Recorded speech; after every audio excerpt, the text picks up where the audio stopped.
Top 9 des Kage les plus forts de l'histoire de Naruto durant leur règne, Mejo. On voit ça ensemble dans cette vidéo. Et je précise bien que c'est durant leur règne. Donc ne nous dites pas, oh Kakashi Prime, oh Mental Prime. Non les frères, c'est durant leur règne.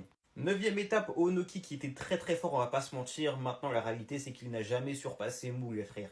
D'autant qu'on sait que Mou réincarné, ce n'est pas Mou à son prime, tu vois, on le sait. Bref, huitième position les frères pour Genjutsu, le mec qui fait des palourdes géantes. On disait, il me semble qu'ils s'entretuaient avec Mou et que les deux avaient un niveau plus ou moins équivalent. Peut-être que je me trompe, mais il me semble que c'était ça.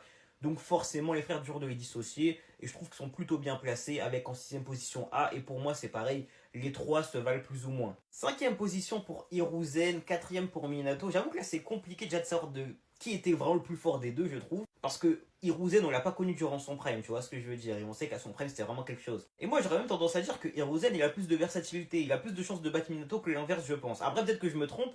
Mais on rappelle que c'est Minato de son vivant, donc c'est pas Minato et Kurama et tout. Moi je sais pas, j'aurais peut-être mis Hiruzen peut-être plus haut, je sais pas. Troisième place pour Tobirama et certains voient Choki que soit devant Minato et pour moi c'est totalement logique. Les frères rappellent que Tobirama c'est le ninja le plus fort de son époque. C'est le ninja le plus puissant de son temps, c'est un fait. Tobirama possède tout comme Minato les Raijin, bon a une version bien moins puissante mais le possède tout de même et possède tellement de techniques dont les Tensei etc.